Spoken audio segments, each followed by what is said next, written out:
Welcome to the next installment in my lecture series for managerial economics. And in this particular one, we're looking at the Q&As in Chapter 16, in particular Q&A 16.2. Again, I'm using OmniGraph Sketcher for this as it's very much a graphically based problem, and OmniGraph Sketcher gives me a better feel, and I hopefully gives the students a better feel for what's going on. So I'm going to use OmniGraph Sketcher, and again, I think I pointed out previously some of its limitations in terms of providing text-based information. So for this, I'm just going to read the Q&A 16.2 directly from the book. For the market with pollution, in Figure 16.3, what constant specific tax of tau on output could the government set to maximize total surplus? Well, here we have the figure right here. And I just want to go over a few elements that are in this. We have, of course, our downward sloping demand curve. The red line here is the marginal damage cost, which is marginal cost X, MCX. We have the private marginal cost, which is more of a pink type color. So that's the cost of production that the firm has when it does not have to account, for example, for any cost of cleanup of pollution that it causes. And then we have the marginal cost to society, which is MCS, which includes both the private costs and the marginal damage cost. So we're including the private cost of the company for producing this, but also any damage costs that occur because of the pollution that it actually creates. And I just want to illustrate to you that this does equal MCP and MCX added together.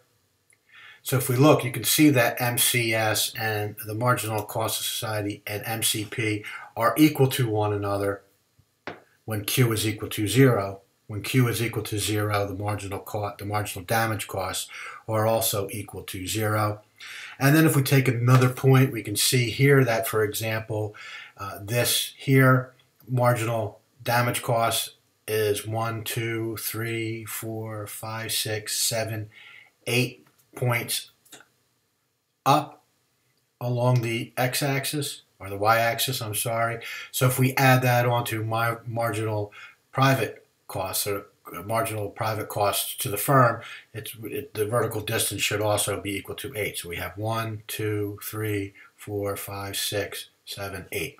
So I'm just illustrating to you that this is just equal to these two lines added together. All right. So in order to find the optimal output level, what we need to do is to take where the marginal cost to society equals the demand curve. So where marginal cost of society intersects the demand curve, if we go straight down, that gives us what is the optimal output for society when we include all costs of production, the private costs and the damage cost of production. So in this particular graph, we have that the optimal amount is 84 tons of paper per day. And at 84 tons of paper per day, the price that should occur in the marketplace is equal to $282 per ton. And realize that there are two separate components to this. There is, when we talk about the price, that includes the private costs, private marginal cost, but also the damage costs. So those added together are going to give us the price to society. All right.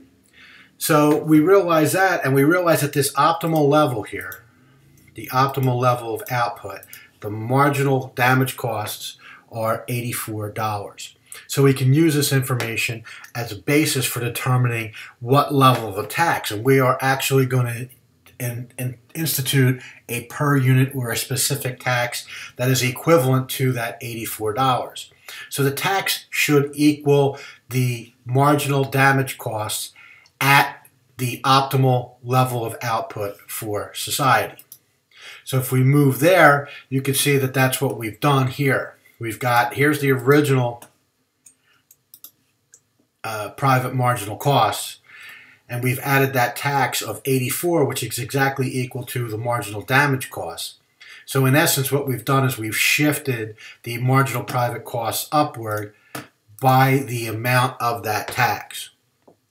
So this is one way that you can, or by using a tax-based system, internalize external costs. The key thing to this is to be able to identify what is the optimal level of output and what is the marginal damage costs at that optimal level of output, and that is what you set the tax equivalent to. So in our example here, the optimal level of output was 84. At 84 tons of paper per day, the marginal damage costs were equal to $84. We set the tax equal to that $84, which shifts the private marginal cost of production upwards by that tax of $84, and that brings the marginal cost, the private marginal cost, it shifts it upward so it intersects at the optimal level of output for society. So make sure you remember that the key thing to remember about this particular item is that you have to find what is the optimal level of output for society, which means you have to add the private marginal costs and the damage costs together to get the marginal cost to society. Once you get the marginal cost to society, where that intersects the demand curve gives you the optimal level of output. Once you've identified the optimal level of output, in our example here, 84 tons of paper per day, we can use that information to figure out what is the damage cost at that optimal amount. So for our example here, it's 84 tons of paper per day, and the marginal damage costs at that optimal level is equal to $84 per ton of paper. Once we've identified what the marginal damage costs are at the optimal output level, you can use that marginal damage cost number as the tax to be placed upon the producers of paper in order to shift their private marginal costs of production upward, an equivalent of that tax, and that will shift the private marginal cost of production upward so that it intersects the demand curve at the optimal level of output for society.